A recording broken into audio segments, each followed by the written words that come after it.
Veamos ahora cómo realizar el cálculo algebraico de una función inversa.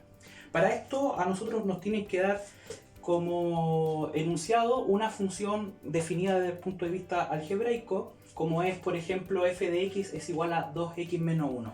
Para contextualizar, recordemos que una función también está definida según un dominio y un codominio.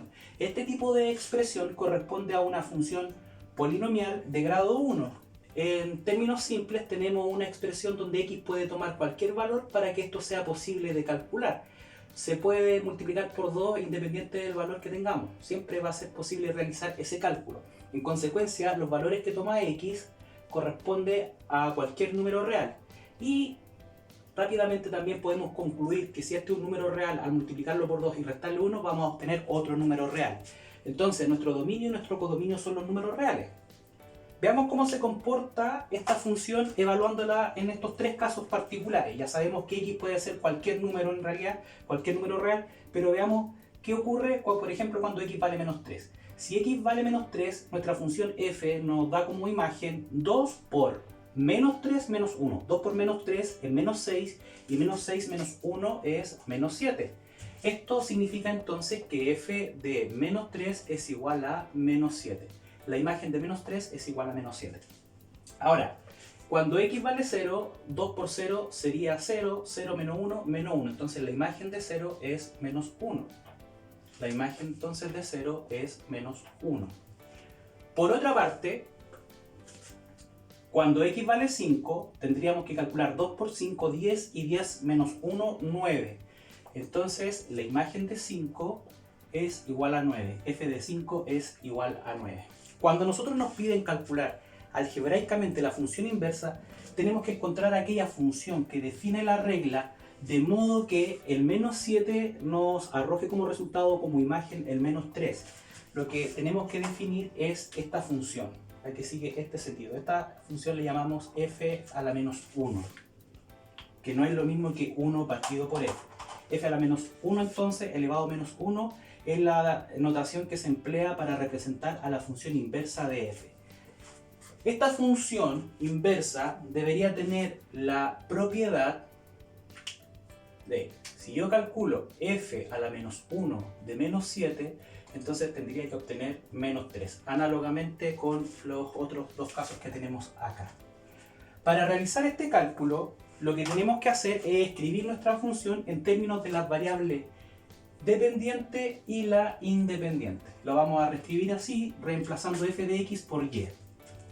Una vez que tenemos esto, procedemos a despejar la variable x. Entonces, si sumamos 1 en ambos lados, nos va a dar y más 1 es igual a 2x.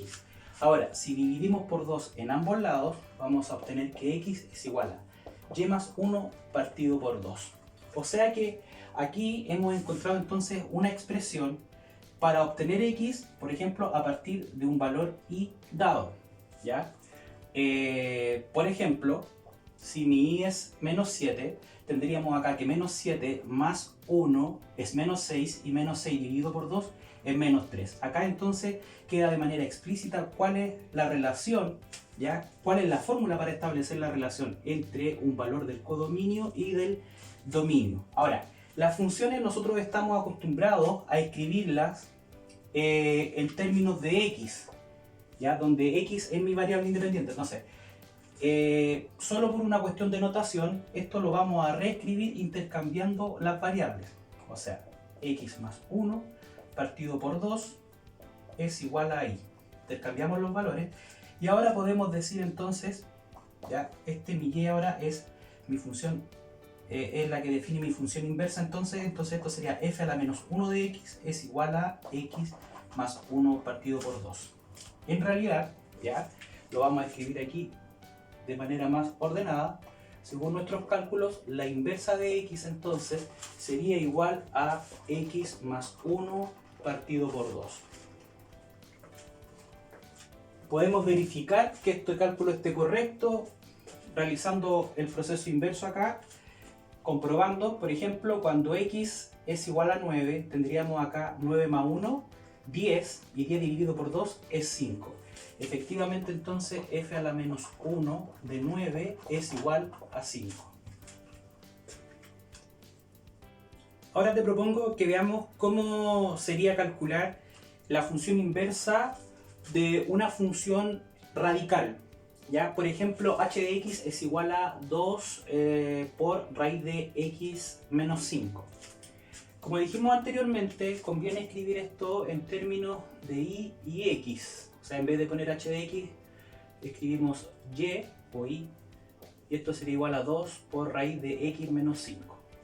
El proceso nos sugiere entonces ahora que procedamos con despejar la variable x. Ahora, antes de seguir con eso, yo creo que es pertinente que nosotros revisemos y analicemos la situación frente a nosotros, notando cuáles son los valores posibles que puede tomar x y cuáles son los valores posibles que puede tomar y.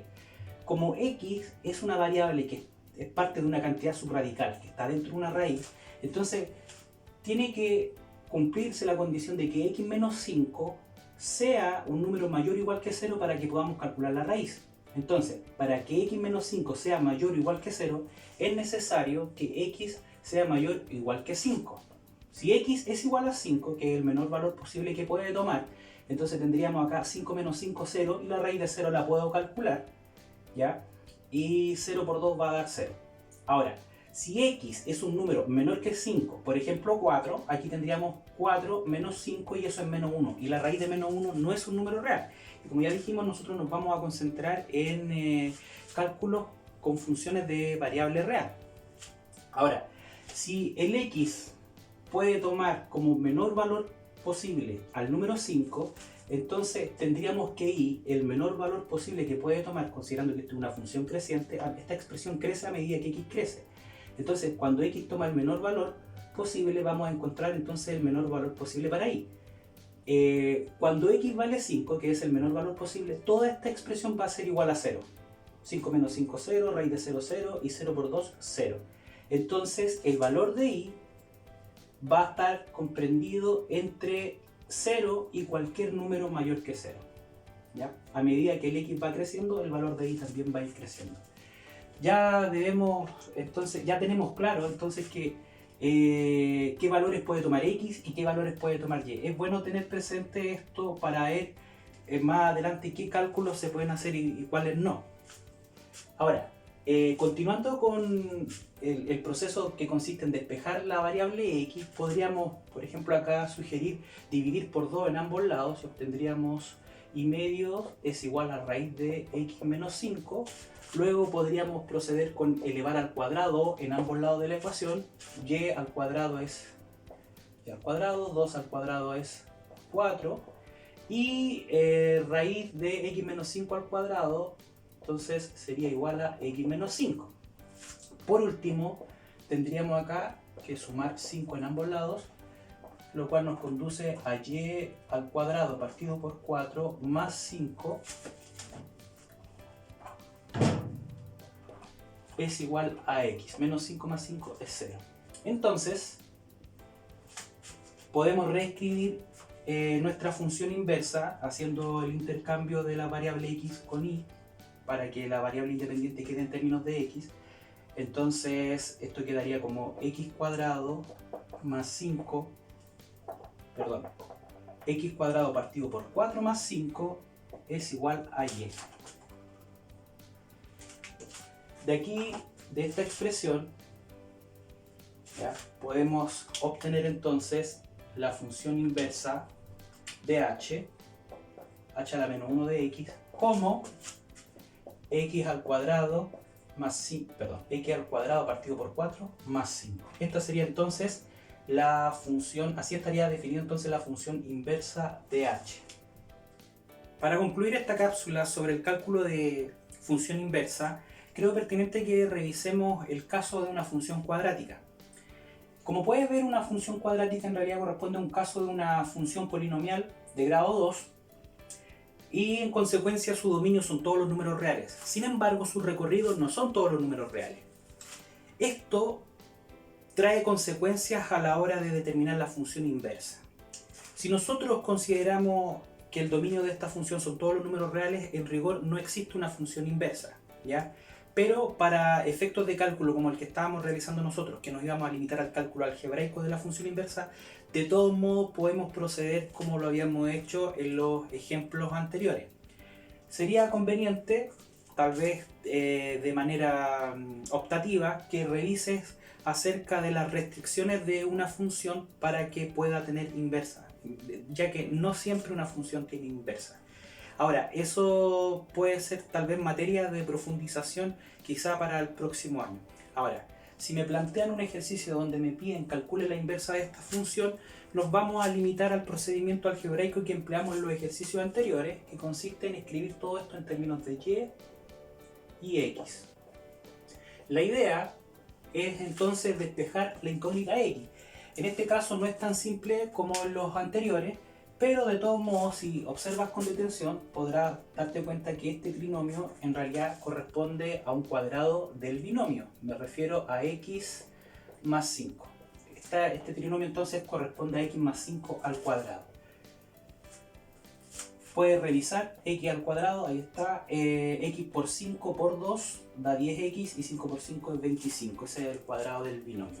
Ahora, para poder despejar x, nos conviene deshacernos de este exponente, entonces aplicamos la raíz en ambos lados de la ecuación y obtendríamos raíz de y es igual a x más 5. Ahora, por último, restamos 5 en ambos lados y obtendríamos raíz de y menos 5 es igual a x. Ahora, podemos reescribir entonces esta expresión dejando como variable independiente a x, ¿ya? Y en consecuencia obtendríamos que la inversa de la función g es igual a la raíz de x menos 5. Entonces sería la función inversa de g. Eso sería entonces respecto a esta cápsula. Ten presente que cualquier duda que surja de la guía de aprendizaje o de ejercicios siempre tienes la posibilidad de escribir al correo de tu profesor del curso de límites. Eso sería todo, que estés bien, nos vemos entonces en el próximo video o en la próxima clase. Chao.